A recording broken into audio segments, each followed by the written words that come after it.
नमस्कार, आप देख रहे हैं दी एज शो और मैं हूं आपके साथ प्रमोद तिवारी। पुणे के बाद अब नोएडा से एक ऐसा मामला आ रहा है जिसने सबको ये सोचने पर मजबूर कर दिया है कि आजकल आखिर रिश्तों में हो क्या रहा है। खबर आती है कि एक पत्नी अपने पति के खिलाफ एफआईआर दर्ज करवाती है और उसमें शिकायत करती है कि उसका पति उसे हनीमून पर धक्का देने की कोशिश करता है, उसे मारने की कोशिश करता है, तमाम तरीके के एलिगेशंस लगाती हैं वो अपने पति के ऊपर। उनका कहना है कि शादी के अगले दिन से उनके साथ मारपीट की जाती है।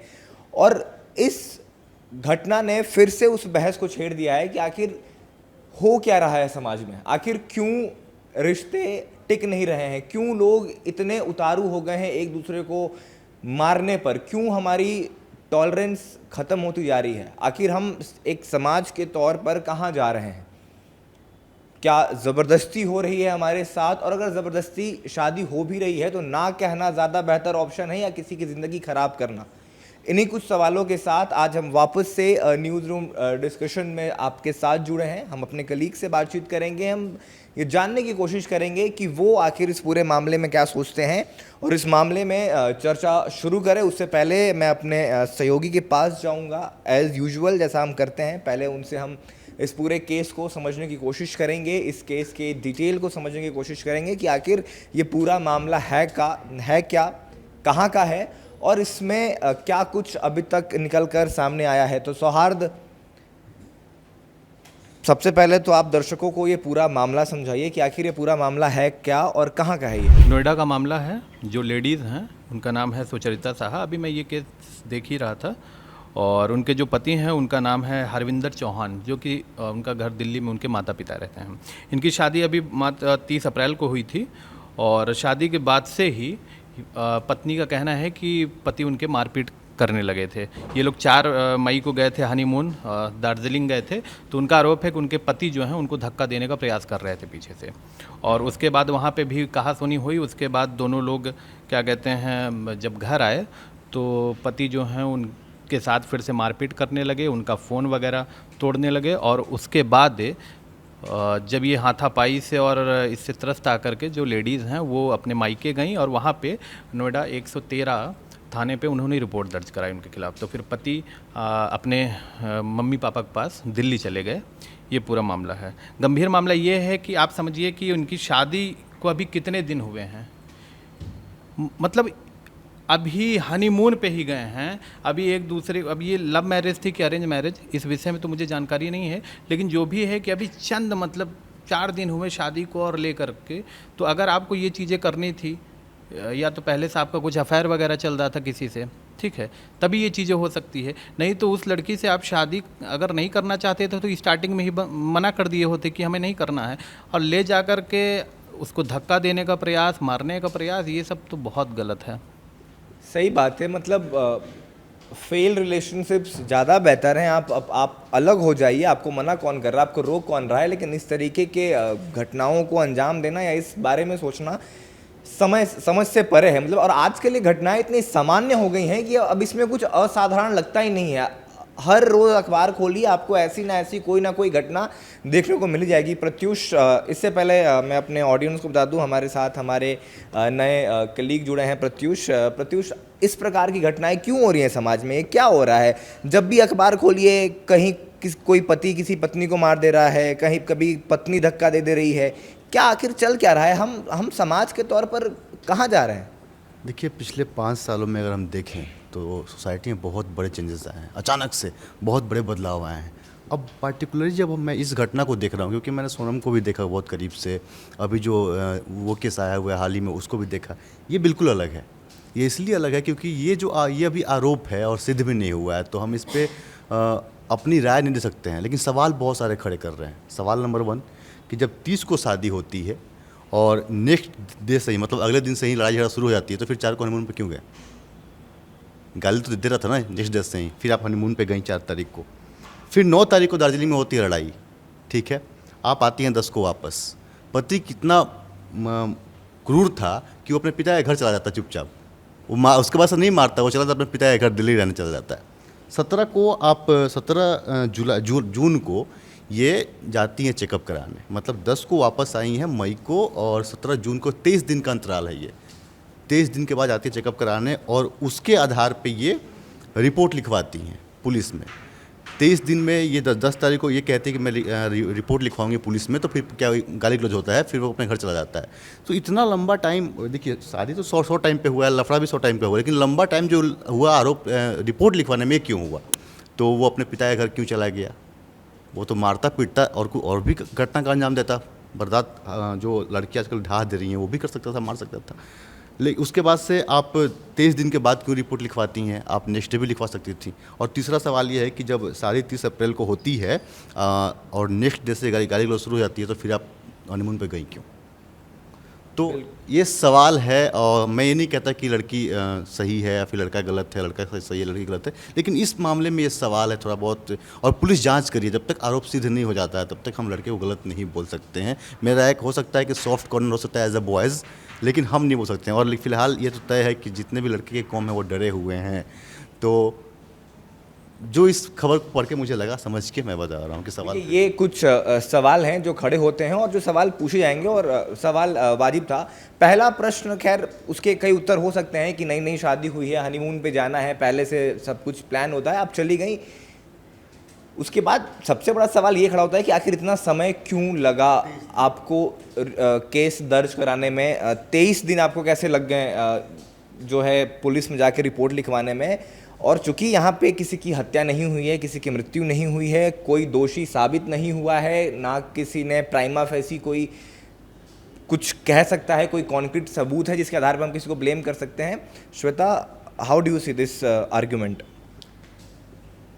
आजकल जो भी ये केसेस, जब सुबह उठो आप कोई ना कोई किसी को धक्का दे रहा है, हस्बैंड धक्का खा रहा है, वाइफ को धक्का मिल रहा है, तो ये केसेस इस समय इतने ज़्यादा हर जगह देखने को मिल रहे हैं।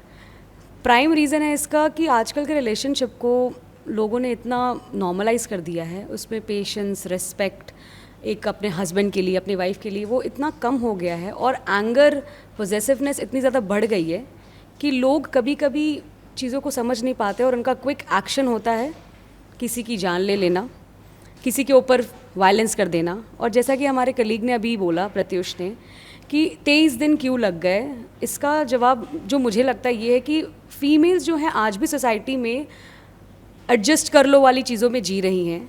आज भी कहा जाता है कि अगर कुछ चीज़ों को डोमेस्टिक वायलेंस हो जाए, फिजिकल असॉल्ट हो जाए, वो उनको फैमिली मैटर समझ के थोड़ा सा दाबने की कोशिश करती हैं। जो उसके साथ डे 1 हुआ, उसे लगा कि शायद अगले दिन नहीं होगा, मे बी वो उसे नॉर्मलाइज करना चाहती थी, वो उसे लगा हनीमून पे जाने के बाद चीज़ें सही हो सकती हैं। उसके बाद भी जब चीज़ें सही नहीं हुई तो वो वापस आके शायद 23 दिन में फिर भी उसने बहुत जल्दी इस चीज़ को पहचान लिया। बहुत से ऐसे लोग हैं जो साल भर इसी फैमिली मैटर में जीते हैं कि ये तो छोटी मोटी घर के नोक-झोंक हैं। तो एडजस्ट कर लो वाले माइंडसेट को लेके इसीलिए वो इसने इतना समय लगा लिया कि 23 दिन उससे लग गए रिपोर्ट करने पे, जस्ट बिकॉज हमारा सोसाइटी यही कहता है कि लड़की को एडजस्ट कर लो, क्या पता चीज़ें सुधर जाएंगी। इसलिए ये भी एक फेयर पॉइंट है, एक दूसरा एस्पेक्ट है, और सही एस्पेक्ट है कि कई बार समाज में लड़कियों को यही सिखाया जाता है कि एडजस्ट कर लो। और चूँकि ये मामला दिल्ली एनसीआर का है, इसमें ये हम कितना अप्लाई कर सकते हैं, कितना अप्लाई नहीं कर सकते नहीं पता, लेकिन ग्रामीण इलाकों में आज भी हम पिछले न्यूज़ रूम आर्ग्यूज़ में जब डिबेट कर रहे थे तब भी मैंने एक बात कही थी कि पहले आप ग्रामीण क्षेत्रों में जाइए और महिलाओं से पूछिए, पुरुषों को छोड़ दिए, महिलाओं से पूछिए कि कितनी महिलाओं को ये लगता है कि अगर पति आप पे हाथ उठा रहा है तो वो गलत है, और जो परिणाम आएंगे वो आपको चौंका सकते हैं। क्योंकि आज भी समाज में ये मान लिया जाता है कि अगर आप पति हैं तो आपको हाथ उठाने का या आपको अपनी पत्नी को पीटने का पूरा अधिकार है, और इस पर कोई कुछ नहीं कहता। ग्रामीण भारत की मैं बात कर रहा हूँ, ग्रामीण क्षेत्र की बात कर रहा हूँ, मैं उस मानसिकता की बात कर रहा हूँ, और आज भी बहुत प्रीवैलेंट है। लेकिन मेरा सवाल वो नहीं है। अगर हम पिछले एक हफ्ते में अगर अखबारों की सुर्खियों में जाएं तो चाहे केतन और सिया का मामला हो, चाहे फरीदाबाद में एक पति ने अपने प्रेग्नेंट पत्नी को मार दिया वो मामला हो, या फरीदाबाद में ही अब पत्नी से परेशान होकर एक युवक ने कर लिया उसका मामला हो, या ये मामला हो, हालांकि इसमें किसी की मृत्यु नहीं हुई है, अभी किसी का दोष साबित नहीं हुआ, हम कुछ कह नहीं सकते हैं। लेकिन आइए, तो मेरा सवाल वही रहेगा, पेशेंस कहाँ गया लोगों का? और ये मानसिकता, ये लोग कहाँ से दिमाग में लोगों के आ रहा है कि साथ नहीं रहना तो मार दो, अलग होना भी तो एक तरीका है। देखिए, इसमें पेशेंस की कोई बात नहीं है। जब आप पुराने दौर में भी जाएंगे, अभी आप जेन जी में हम जी रहे हैं, जब हमारे दादाओं के और हमारे जब हमारे से एक जनरेशन जब आप ऊपर जाएंगे, महिलाएं शिकायत नहीं करती थी। अब तो महिलाएं पुलिस थाना जाने लगी हैं, चीज़ें खुलकर सामने आती है। देखिए, महिला पे प्रताड़ना आज से नहीं, बहुत दिनों से हुआ है, ये न्यूज़ सामने आ गया। अगर मेरा बस एक सवाल है लोगों से कि अगर वो धक्का देने में सक्षम हो जाता और अगर वो मर जाती तो अभी केस खेल रहा होता, ये भी पता चल जाता पति ने किया है, कुछ नहीं होता है। वो बच गई तो वो आ जाकर हिम्मत करके बोल दी। हमारे देश में ऐसी कई महिलाएं हैं, जब आप ग्रामीण एरिया में जाओगे, इवन ग्रामीण के, आप तो पढ़े लिखे लोग भी ऐसे मानसिकता के हैं कि अगर औरत है तो वो पैर की धूल है, उसको मारते हैं, फिर उसको समझा दिया जाता है कि देखो पति है तुम्हारा, तुम्हारा सुहाग है, ठीक हो जाएगा। ये ठीक हो जाएगा शब्द हमेशा ठीक नहीं होता है। महिला के प्रति प्रताड़ना आज नहीं, महिला को बहुत ऐसी महिलाएं हैं जिसको एक बारी में मार दिया जाता है, और ऐसी बहुत महिलाएं हैं हमारे देश में जिनको दाउम्र मारा जाता है, और ये बात आपको अच्छे से पता होगा। दाउम्र उसके पति उस पर अत्याचार करते हैं, उसको मारते हैं, लेकिन वो बोल नहीं सकती है। क्यों नहीं बोल सकती है? बच्चे हैं, समाज क्या कहेगा। कि आप देखिए कि किस तरीके से महिलाओं पे हमने शुरू से ही अत्याचार किया है। ये आज की बात नहीं है, 2-4 केस सामने आ जाते हैं, इसने उसको मार दिया, और ये मॉडर्नाइजेशन की वजह से हुआ है कि 2-4 केस आपको सामने आ जाते हैं। ये अभी एक केस हमारे पास सामने आया। ऐसे अगर आप जाओगे जो केस रजिस्टर्ड भी नहीं होते, कितनी महिलाओं की ऐसी हर दिन मौत होती है। बिल्कुल सही बात है हिमांशु। मेरा सवाल आपसे फिर वही रहेगा, आप सारी चीज़ें भूल जाओ कि किसने किसको मारा, किसने किसको नहीं मारा। मूल जो प्रश्न है मेरा वो ये कि क्यों हो रहा है ये? लोग मारने को एक बेहतर विकल्प क्यों समझ रहे हैं? किसकी कमी है? कानून में कमी है, समाज की कमी है, मानसिकता हमारी विकृत होती आ रही है, क्या हो रहा है? मैं तो हरियाणियों में एक बात कहूँगा। पहली बात तो ये अरविंदर नाम का जो मानस है, यो छोरी ने ब्याह कर लिया था कि इस गेल जूत बजाने का कॉन्ट्रैक्ट साइन कर लिया था। पहले दिन तो इनके बीच में खूंड बाजन लग गया, जूत बाजन लग गए। गलत बात है ना। इब मैंने बतेरे मानस कहेंगे कि वो गवार है, मैं कहूँगा मैं गवार ही ठीक हूँ। पर एक बात मैं जरूर कहूँगा, पहले के मानस इस मामले में घने बढ़िया थे। पहले ब्याह होया करे थे, ब्याह तो पहले गली मोहल्ले गांव और गुआंढ ही पूछताछ होया करे थी। फलाने का छोरा किसा है, फलाने की छोरी किसी है, घर कुणबा किसा है, परिवार किसा है, बालक का बर्ताव बार किसा है। उसके बाद मन ठुक्या करे था, फिर ब्याह होया करे थे। ठीक है, ईब के हो रहा है तगाजा दुनिया का इतना लाग रहा है चट मंगनी पट ब्याह हो जाए। इब चट मंगनी पट ब्याह होंगे तो भाई से केस तो शामी आने हैं। तो मैं तो सारा तो यह बात कहूँगा जिनके ब्याह की बात इस टाइम चल रही है, और ये सिर्फ माँ बाप की जिम्मेदारी नहीं है। आजकल सोशल मीडिया का युग चल रहा है, तो जितनी छोरी हैं, जितनी वे छोरे की जानकारी कढ़वावें, घर परिवार की जानकारी कढ़वाओ, घर परिवार बढ़िया है कि नहीं, छोरे छोरियाँ की कढ़वाओ, घर परिवार किसा है, किसा बर्ताव है। थारा मन ठुकता हो तो ब्याह करो, ना तो बेशक तो रहने दो। के फायदा इसे ब्याह पड़न का? तड़के लेकर सांझ तई थारे खूंट बाजन लाग रहे हैं, कोई फायदा तो नहीं इस ब्याह का।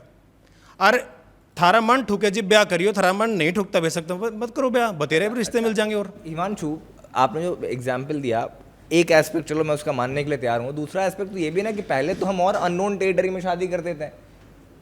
गांव में क्या होता है, गांव में आज भी आप चले जाओ, अगर किसी गांव के किसी इंसान ने गलत काम किया है तो पूरे गांव के लोग मिलकर उस गलत आदमी को डिफेंड करते हैं कि अगर इसका नाम खराब होगा तो शायद हमारे गांव में किसी छोरे की शादी नहीं होगी, कोई हमारे गांव में लड़कियां नहीं ब्याहेगा।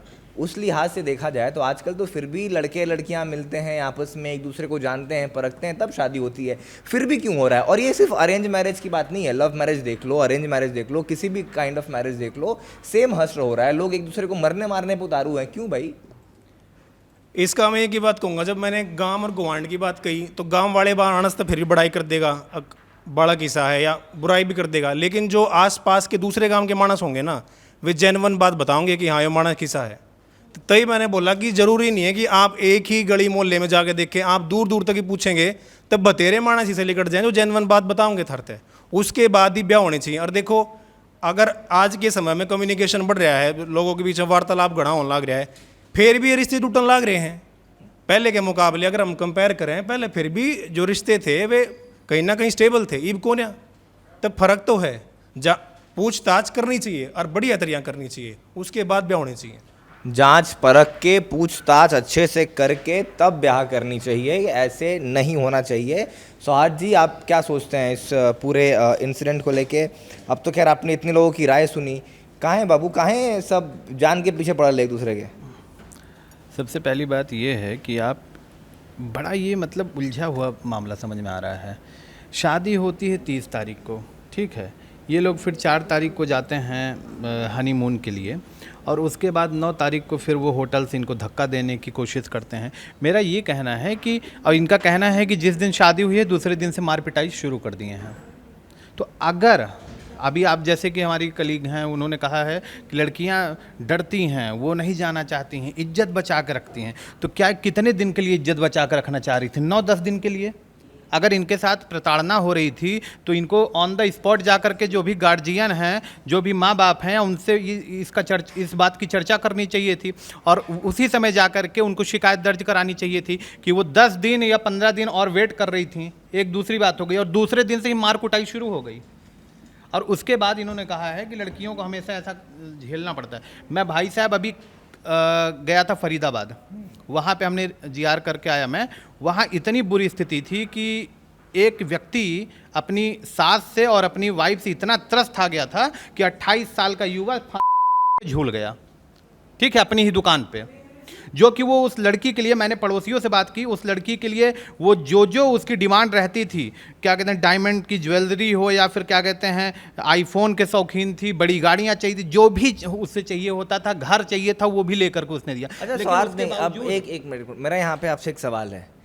जब हम 2 अपराधों को की तुलना करने लगते हैं ना, तो फिर अगर इस पूरे केस को अगर हम लड़का लड़की ना देख होकर एक पत्रकार के तौर पर देखें, तो आप कैसे कंपेयर कर सकते हैं?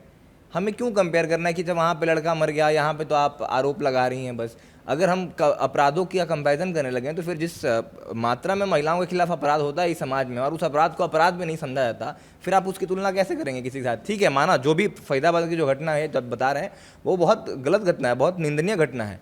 जो केतन के साथ हुआ वो बहुत गलत है और हमने उसकी खुल के उसका विरोध किया है। लेकिन आप अपवादों को छोड़ दें तो आज भी बड़ी संख्या में महिलाएं हैं जो प्रताड़ित हैं समाज में, पुरुष नहीं हैं। देखिए, हम उस पर अगर नहीं बात करें, इस केस पे पहले बात कर लें, तो आप इसका पहले कुछ तथ्य तो देखिए। मैं बस वही कहना चाह रहा हूँ कि शादी के दूसरे दिन से पिटाई शुरू हो गई है, और उसके बाद वो इतने दिन क्या कर रही थी? उनको जाके शिकायत दर्ज कराना था तो वो कराना चाहिए था। और जहाँ तक इज्जत, घर की इज्जत, उसकी बात है, तो फिर अभी वो जा कर के दर्ज कराई है तो उसमें घर की इज्जत नहीं जा रही है? घर की इज्जत आप 10 दिन का बता रहे हैं कि 10 दिन वो लड़की क्या कर रही थी, नहीं गई, दिन से पिटाई बता रही हैं शुरू हो गई। इसका एक कारण होता है। देखिए, जब भी आपकी कभी नई शादी होगी इन फ्यूचर, तो आप भी किसी को समझेंगे कि चलो, अगर कोई औरत का दिल सॉफ्ट होता है, वो सोचे कि चलो यार, मार तो नहीं रही है ना, पिटाई चल रहा है, 1-2 दिन में ठीक हो जाएगा, नई शादी है, शायद हम एक दूसरे को समझ नहीं पा रहे हैं। लेकिन वो कंप्लेन देखिए कब करने आई, जब उसके जान पर बना। उसे लगा कि मारना पीटना तो एक वक्त को ठीक है, ये हमको धक्का दे देगा, हमको मार देगा, और वहाँ से जब वो मौत के मुंह से नहीं तो बोलने का। और आपने एक बात और कहा कि अपने वो पेरेंट्स को बताती, अपने वो घर वालों को बताती, पुलिस थाना जाती। आप सौहार्द भाई अपने दिल पे हाथ रख कर बताइए कि इस भारत देश में कितनी महिलाएं हैं जो अपने माँ बाप को ये बोलती है कि मेरे साथ प्रताड़ना हो रहा है, और उसका माँ बाप ये नहीं बोलता है कि बेटा एडजस्ट कर लो। बस इस पे आप मुझे बताइए। एक मिनट, मैं स्वाति मैं आपके पास आऊँ, उसके पहले प्रत्युष कुछ ऐड करना चाहते थे। प्रत्युष क्या? मैं आपको देख रहा हूँ, आप मूल सवाल का जवाब चाह रहे हैं सबसे, लेकिन जवाब मिल नहीं पा रहा है। आखिर जान पे उतारू क्यों हो गए हैं हम लोग उलझ जा रहे हैं। आपने ये भी कहा कि पत्रकार के तौर पे हमें कैसे देखना चाहिए। एक चीज़ है, हमारे समाज में आप लोग गाँव की बात कर रहे हैं, महिलाओं को लेके, शहर की, हम सब छोड़ देते हैं। हम पत्रकार के तौर पर सोचते हैं, एक पढ़े लिखे लोगों के तौर पर सोचते हैं इस घटना को एक अपराध के तौर पर। हमारे समाज में जितनी भी कुरीतियाँ रही हैं हमने खुद ठीक किया है। सती प्रथा हमने ठीक किया, बाल विवाह हमने ठीक किया।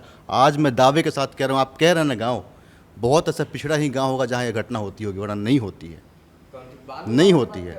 मेरी बात सुनिए, नहीं होती है। अब आते हैं जान पे उतारू क्यों हो गए हैं। मुझे लगता है कि मैंने स्टार्टिंग में वही कहा कि समाज में पिछले 5 साल में अचानक से, देखिए किसी भी चीज़ में अचानक से जब बदलाव होता है ना, जैसे कि आलू का क्रॉप्स इस बार, बहुत सिंपल सा एग्जांपल दे रहा हूँ मैं, क्योंकि सब लोग किसान फैमिली से आते होंगे, बहुत ज़्यादा हो गया है और आलू का रेट 7 से 9 रुपये मंडी में है, रेट ही नहीं मिला। तो अचानक से किसी चीज़ का बढ़ जाना, बहुत ज़्यादा हो जाना घातक होता है। वैसे ही जिस प्रकार से अचानक से समाज में बदलाव आया है, ये घातक हो गया। जैसे अचानक से लड़कियाँ एक बैग निकली हैं, मैं ये नहीं कह रहा हूँ कि निकलना गलत है, आज़ादी देना गलत है। मैं कह रहा हूँ कि लड़कियाँ लड़के जिस प्रकार से एक बैग निकले हैं, समाज में बदलाव आया, सोशल मीडिया है, फेसबुक आया, ट्विटर आया, इंस्टा आया, तमाम बैक टू बैक ऐप, वो भी प्रभाव डाला है। हम एक दूसरे के विचार को मिलकर साझा नहीं कर रहे हैं, हम देख के उससे इन्फ्लुएंस हो जा रहे हैं। किसी का फ़ैन कोई और हो जा रहा है, किसी का फ़ैन कोई और हो जा रहा है, कोई दुर्राठी का फ़ैन है तो कोई उधर फ़ैन है, कोई कौशल जनता पार्टी का, समझ रहे हैं आप? मतलब बहुत मिला जुला समाज बन चुका है। इससे मतलब जान लेने वाला बात कहाँ से आया? अब देखिए, यहीं पे मैं चैनल में बात कहाँ से आ गया। पहले क्या था, हम एक सिस्टम में पलते बढ़ते थे, अब वो सिस्टम नहीं है। अब हम मूवी देख रहे हैं, हमारे पास यूट्यूब है। जैसे आपने एक कॉमन चीज़ देखा कि पहले वो जो सोनम थी वो भी यूट्यूब पे सर्च की थी कैसे जान लें, ये सीए वाले में कैसे जान लें, सोशल मीडिया। मतलब अगर किसी के प्रति कोई खुन्नस है तो वो सोच रहा है कि मैं उसको कर दूं, रुक नहीं रहा है, पीछे नहीं हट रहा है। हम लोग में क्या है कि अगर गुस्सा भी आ रहा है अपने पड़ोसी पे तो नहीं मारेंगे पहले, पापा क्या बोलेंगे यार, वो क्या बोलेगा, वो मिलकर मार देगा, मजबूत है। यहाँ पे तरीका है, वेपन है, सब कुछ इजीली अवेलेबल है और घटना का अंजाम दे दिया जा रहा है। मतलब सब कुछ इजीली आसानी से अवेलेबल होने की भी एक वजह है कि इस घटना को आसानी से अंजाम लोग दे रहा है। लोग डर नहीं रहा है, पीछे नहीं हट रहा है। इवन लोगों को पता है कि बचना कैसे है। पहले क्या था कि जानकारी के अभाव में लोग गैस नहीं, चूल्हा फूंकते थे। जब गैस है तो लोग गैस जलाते हैं। वैसे ही अब जानकारी है तो मार दे रहे हैं। तो मतलब आप ये कह रहे हैं कि चूंकि लोगों के पास अब इतने संसाधन हो गए हैं कि अवेयरनेस ज़्यादा हो गया है तो उसका मिसयूज़ किया जा रहा है। इसका बस एक ही है, ये मरने बनाने का दौर इसलिए चालू हो गया है। जब आप समाज में एक दो केस लोगों ने किया, हंसी मजाक कह लो, गुस्से में कह लो, तो उसका साक्ष्य ये निकल के आया कि जो हमारी लॉ है ना, लॉ ये कुछ नहीं कर पा रही। अभी आप सोनम रघुवंशी का केस देखेंगे तो दिक्कत ये हो रहा है कि एक ठोस, मैंने एक बहुत बड़ा जघन्य अपराध कर दिया, मैंने किसी को मार दिया और मुझे फांसी भी नहीं हुई, ना उम्र कैद हुई, मैं बाहर घूम रहा हूँ। मैंने किसी का मैं बाहर घूम रहा हूँ। कितने तमाम है, राम रहीम से लेकर आप देख लो। तो लोग ये देख रहे हैं कि हमारा सिस्टम, हमारा लॉ इतना कमज़ोर पड़ गया है कि वो भी तो करके बच गया, मैं भी करके बच जाऊंगा। ये वैलिड पॉइंट है कि समाज, हमारा कानून इतना कमज़ोर हो चुका है कि लोगों को लगता है कि हम अपराध करके इजीली बच जाएंगे। अब हम तो लड़कियों के पास चलेंगे क्योंकि उनका भी पीओवी जानना बहुत ज़रूरी है। मयूरी, आपने अभी तक जो भी कॉन्वर्सेशन सुना, मेरा फिर से आपसे वही सवाल है, मैं उसके पहले कहीं भी जाऊँ, वहाँ पे चल रहा था कि अभी ये केस प्रूव नहीं हुआ है, हमें इस पर बात नहीं करनी चाहिए, 13 दिन क्यों लग गए 23 दिन क्यों लग गए रिपोर्ट लिखवाने में। आप बताइए, आप क्या सोचती हैं, समय मैटर करता है कि कितने दिन बाद रिपोर्ट दर्ज कराया गया, या वो अपराध मैटर करता है? See, first of all, I'm done with these criminal cases right now and feeling so distressed right now. मुझे इस मोमेंट पे कुछ नहीं समझ में आ रहा है। मुझे इस मोमेंट में सिर्फ राखी सावंत का अभी जो वायरल वीडियो हुआ था वो याद आ रहा है कि भाई डेली तुम मॉर्निंग में सुबह उठ रहे हो, तुम देख रहे हो कोई कहीं मर रहा है, कोई कहीं कट रहा है, कोई कहीं पैक हो रहा है। मतलब दिस इज़ कम्प्लीटली अनफेयर। ठीक है, मुझे लगता है कि ये कलयुग का पीक चल रहा है इस समय, चरम सीमा पे जो कलयुग होता है वही चल रहा है। लोग कुछ भी करने को तैयार हैं। ठीक है, बस लोगों का मुझे लगता है ज़ॉम्बी बनना बच चुका है कि अभी लोग काट रहे हैं, मार रहे हैं, कहीं फेंक रहे हैं। वो दिन बस आना बच गया जिस दिन लोग एक दूसरे को खाना भी शुरू कर दें। लोग, इनका कहना है कि कलयुग अपने पीक पे है। जानकारों के मुताबिक कलयुग अभी सिर्फ शुरू हुआ है, अभी पता नहीं आगे क्या क्या हमें देखने को मिलेगा। प्रतिभा, आप इन पूरे केसेस को कैसे देखती हैं? क्या चल रहा है समाज में? कभी कोई पति धक्का दे रहा है, कभी पत्नी धक्का दे रही है, कभी कोई बाल्टी में डाल दे रहा है अपनी प्रेग्नेंट वाइफ को, कभी कोई अपने पति को ड्रम में पैक कर दे रहा है। किस प्रकार के समाज में हम जी रहे हैं? पता नहीं यार, हर दिन सच में अब तो मैं सुन के ये थक गई हूँ कि कोई कैसे क्यों मारता है। मारने से पहले सोचता भी नहीं है। हर किसी को कोई ना कोई अपने पार्टनर को मार दे रहे हैं। किसी से दुश्मनी हो तो वो भी गलत है, बहुत ज़्यादा गलत। लेकिन फिर भी एक बार के लिए समझ में आता है कि चलो दुश्मनी थी तो मार दिया। पार्टनर को ही मार दे रहे हैं। आजकल के लोग बहुत ज़्यादा इम्पेशेंट हो गए हैं। उनमें ना तो क्षमता है रिश्ते बचाने की, ना तो क्षमता है गुस्से पे काबू करने की। किसी बात की क्षमता है ही नहीं। लड़कियाँ लड़कों को, अपने हस्बैंड्स को मार दे रही हैं, फ्रेंड्स को मार दे रही हैं, फिर अपने जो हस्बैंड हैं वो वाइफ को मार दे रहे हैं। क्या हो रहा है मुझे नहीं पता, बहुत बेकार हो रहा है। जो भी हो रहा है नहीं होना चाहिए। इसके लिए लॉज को स्ट्रिक्ट होना चाहिए और इसका कोई सोल्यूशन नहीं, क्योंकि लोग तो सुधरने से रहे। लॉ स्ट्रिक्ट होगा तो कम से कम डर की वजह से ये सब काम करना छोड़ेंगे, या तो फिर अगर करेंगे भी तो कम से कम पनिशमेंट तो मिल जाए, सबकी तरफ फ्री तो ना घूमे कम से कम। लॉ, बात घूम फिर के वहीं फिर वापस लॉ पे आ जाती है कि हमारा लॉ ही स्ट्रिक्ट नहीं है, हमारे लॉ में लूप होल्स है जिसकी वजह से लोगों को लगता है कि वो अपराध करके बच सकते हैं. Now we have one more new colleague with us, हम उनसे बात करेंगे. आसमी, क्या लगता है आपको एज अ सोसाइटी हम कहाँ फेल कर रहे हैं, एज अ इंडिविजुअल हम कहाँ फेल कर रहे हैं, मर्डर तक बात कैसे पहुंच रही है? अगर रिश्ते नहीं बन रहे हैं, बहुत से तरीके होते हैं रिश्ते छुड़ाने का, शादी नहीं करने का ऑप्शन होता है, शादी करने के बाद डाइवोर्स का ऑप्शन होता है, टॉलरेंस खत्म हो गई है, क्या हो गया कि हमारा माइंडसेट क्रिमिनल बनता जा रहा है? आई थिंक क्रिमिनल माइंडसेट का वो स्टीरियोटाइप से बड़ा लिंक्ड है, क्योंकि आपने अभी मेंशन करा कि डाइवोर्स एक ऑप्शन है. डाइवोर्स को अगर मैं बात करूं तो इंडियन माइंडसेट में ये है ना कि अगर डाइवोर्सी कोई होगा, चाहे वो वाइफ हो, वाइफ के केसेस में ज़्यादातर अगर डाइवोर्सी होगी तो भाई बदनामी होगी. और उस केसेस में I think that is one of the thing कि वो भाई माँ बाप कह देते हैं कि बेटा हमारे घर से डोली उठी है तो ससुराल से अब अर्थी उठनी चाहिए. हाँ, कि तुम दूसरे घर की अब हो चुकी हो, तो ये चीज़ है. दूसरी बात, टॉलरेंस ख़त्म हो ही गया है, because in levels of hatred जो ग्रो कर रही है आजकल, not just in man but also women. ये जो ऑपरेशन की वजह से हुआ है, वुमेन के अंडर तो ऑपरेशन की वजह से आ रहा है कि भाई ये जो, and with man it is because of patriarchal standards, stereotypes. बचपन से वही देखा है, काफ़ी सारे इंडियन हाउस होल्ड्स में भी हमने ये देखा है कि डोमेस्टिक वायलेंस बहुत कॉमन हो गई है, उसको एड्रेस नहीं करना चाहते लोग टू अ पॉइंट. अब ये चीज़ किलिंग एंड इन सब में बदल चुकी है. So I think this is the whole stereotype. एक पॉइंट पे तो मैं डिसएग्री करना चाहूँगा कि महिलाओं के अंदर ये क्रिमिनल माइंडसेट ऑपरेशन की वजह से आ रहा है. प्लीज़ आप उसको एक बार एक्सप्लेन करिए, क्या कौन सा ऑपरेशन जो है आपको मर्डर बना रहा है? Not exactly that operation. मैं नहीं कहूँ, मैं इसको डिफेंड नहीं करूँगी, इट्स टोटली रॉन्ग. पर ऑपरेशन जो इतने सालों से चलता आ रहा, डोमेस्टिक वायलेंस, और क्योंकि हम सबको पता है आज, मतलब मैं किसी को ऐसे विलन नहीं बनाना चाहूँगी, ना आदमियों को ना औरतों को, बट जिस चीज़ को मैं कह सकती हूँ कि लाइफ जो स्टीरियोटाइप्स रहे हैं पेट्रियार्कल, कि औरत ये नहीं कर सकती, औरत वे नहीं कर सकती, औरत दूसरे घर की है, या फिर बेटी जाके दूसरे घर की हो जाती है, या फिर पराए घर की, और काफ़ी सारी ऐसी चीज़ें जो हम लोग को बचपन से सुना दी जाती हैं कि तुम ना नहीं कह सकती, कि तुम ये नहीं कर सकती. हर चीज़ के ना नुकोर, और फिर दूसरे घर जाके जब वहाँ पे ये सब डोमेस्टिक वायलेंस आप देखो तो एक चारा बचता है कि भाई ठीक है, ख़त्म करो, क्या कर सकते हैं.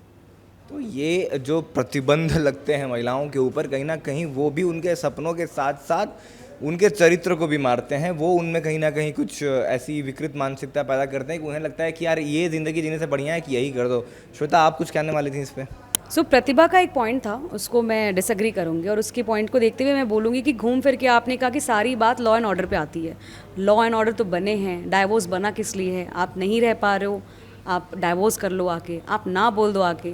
मर्डर करने के लिए लॉ एंड ऑर्डर ने नहीं कहा कि आप मर्डर करके आओ, फिर हम आप पे केस करेंगे, फिर उसका सज़ा सुनाया जाएगा. तो लॉ एंड ऑर्डर तो पहले से ही अवेलेबल हैं. आप उसको ना यूज़ करके आप नेक्स्ट लेवल चीज़ें यूज़ करते हैं जो एकदम ही क्राइम है. आप मर्डर कर देते हो, आप अटेम्प्ट ऐसा कर दोगे कि धक्का दे दो किसी को, किसी के साथ किसी को ड्रम में डाल दो. ये सब करने से उसके बाद क्या सोल्यूशन मिल रहा है आपको, जब आपके पास पहले से ही चीज़ें अवेलेबल हैं? सेकंड थिंग इज़, जो आपने अभी इनसे भी क्वेश्चन किया कि सोसाइटी में पता नहीं डाइवोर्स को लेके इतना ज़्यादा हवा बना हुआ है कि डाइवोर्स हो गया. अरे डाइवोर्स बना ही इसीलिए कि अगर आप नहीं रह पा रहे हो तो आप डाइवोर्स सेपरेट हो जाओ. आपके पास ऐसा नहीं कि उसके बाद लाइफ ख़त्म हो गई है, आप लाइफ शुरू कर सकते हो. इस नॉर्म को हटाना है कि जिस बिकॉज इसका डाइवोर्स हो गया इसकी लाइफ नहीं है. Get yourself a good life even after divorce. सही बात है. ये डाइवोर्स के साथ जो स्टिग्मास अटैच रहे, इसको ख़त्म करने की आवश्यकता है. साथ में नहीं रहना मर जाने से बेहतर है. ज़िंदगी बहुत प्रीशियस होती है, किसी को मारने से या खुद की जान ले लेना कोई सॉल्यूशन नहीं है. रास्ते अलग कर लीजिए. ज़िंदा रहेंगे तो जीवन में बहुत से अवसर आएंगे, बहुत सी चीज़ें बेहतर हो जाएंगी. जीवन अमूल्य है, उसको बचाने की आवश्यकता है. और लॉ एंड ऑर्डर की बात घूम फिर के इसलिए होती है क्योंकि अगर हमारे लॉ स्ट्रिक्ट होते हैं, अगर हमारा जुडिशियल पूरा जो डिपार्टमेंट है वो बेहतर तरीके से काम करता, अगर हमारी न्यायपालिका बढ़िया से काम करती और आरोपियों को और दोषियों को अगर शीघ्र अतिशीघ्र सज़ा मिलती, तो शायद किसी और की हिम्मत नहीं होती कोई भी अपराध करने की। एक आरोपी अगर बच जाए तो आने वाले 10 पोटेंशियल आरोपीज़ को इंस्पायर करता है टू डू द क्राइम, क्योंकि उन्हें भी लगता है कि अगर ये बच गया तो हम भी बच जाएंगे। अब चूंकि ये मामला इतना आम हो गया, आजकल ये मामले इतने आम हो गए हैं कि रोज़ कहीं ना कहीं इस प्रकार की कुछ घटनाएं होती हैं, तो अब यह उम्मीद कर सकते हैं कि चीज़ें बेहतर हों। अब कैसे बेहतर होंगी, क्या चीज़ें करनी हैं, वो अब समाज को सोचना है, हमें एज इंडिविजुअल सोचना है और सरकारों को सोचना है कि कैसे लॉ एंड ऑर्डर को और स्ट्रिक्टली लागू किया जाए। आप इन तमाम विषयों को लेकर क्या सोचते हैं, कमेंट बॉक्स में अपनी राय ज़रूर दीजिएगा। फिलहाल हमारे न्यूज़ रूम आर्ग्यूज़ के इस एपिसोड में सिर्फ इतना ही। देश और दुनिया की तमाम बड़ी खबरों के लिए देखते रहिए दी एज।